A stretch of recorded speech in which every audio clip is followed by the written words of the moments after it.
In 5 years of doing this, doing things with churches, all kinds of things. I work with church boards and, as I said, strategic planning and team building with the staff. And I coach a lot of pastors in leadership. I tell them, I help them get what they didn't get in seminary. How to lead a church, how to lead, how to manage, how to deal with staff problems, how to deal with elder problems, which I know you don't have here, because we got some elders. I've met some of your elders. I know you couldn't possibly have elder problems. But creating organizational clarity is one of the things I see badly needed by churches. Building cohesive leadership teams is another thing I see. Growing your people, strangely enough. How do we grow our people? The churches don't know. And as you do all that, developing real, what I call real biblical community as you do church. So the ways that these things are done, as I see it, is organizational clarity comes from having a ministry plan, a purpose, a vision, core values, a mission. And then a strategic plan, which is how are we going to get from where we are to that. Strategic plan just means the things you do. What are the things we do that are going to move our church there? Job descriptions. And I don't just mean staff. I mean the elders and the deacons and laity. Good people, the right people in the right seats on the bus, as Jim Collins says. And a clear organizational model, starting with the elder board and on down. So those are things that sound pretty simple for most organizations, but most churches are a mess in those areas. So that's one thing that's really critical. Building a cohesive leadership team means fitting people to their roles in any team that you have. The staff, the elders, the deacons, any ministry teams or committees, the right people in the right roles. And then what does cohesive mean?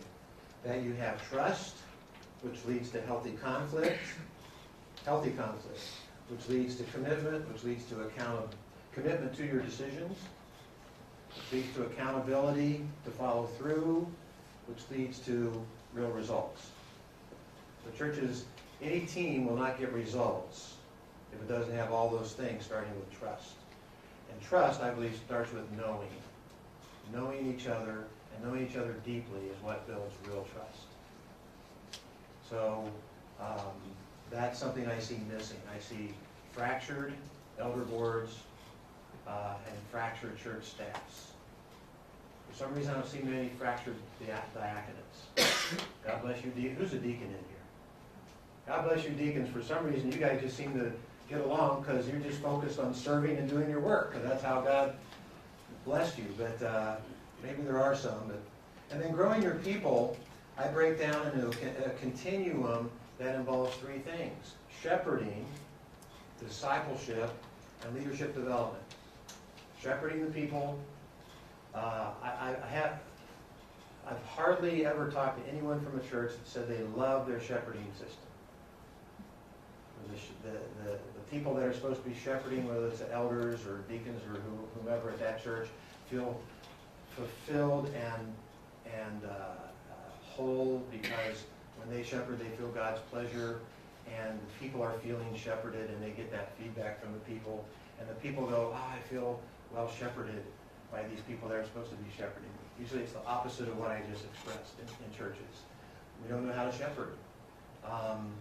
Discipleship, obviously talk a lot about that, and then leadership development, which I believe the foundation of leadership development is clearly discipleship. Perimeter Church is a large church. I mean, we're a 5,000 person church.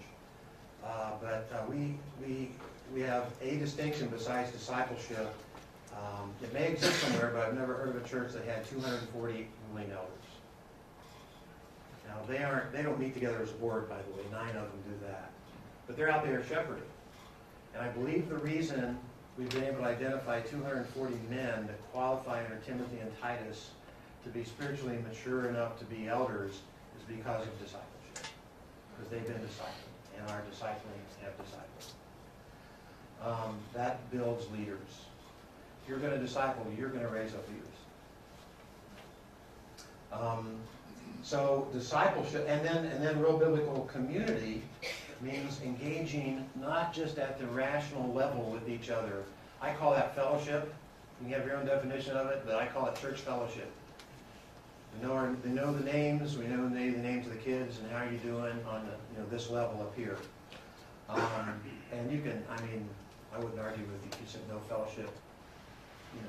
I use a definition, a deeper definition for fellowship. But engaging at the heart level. Engaging at the heart level, not just engaging at the surface level. So what is the heart level? What does that mean and how do you do it?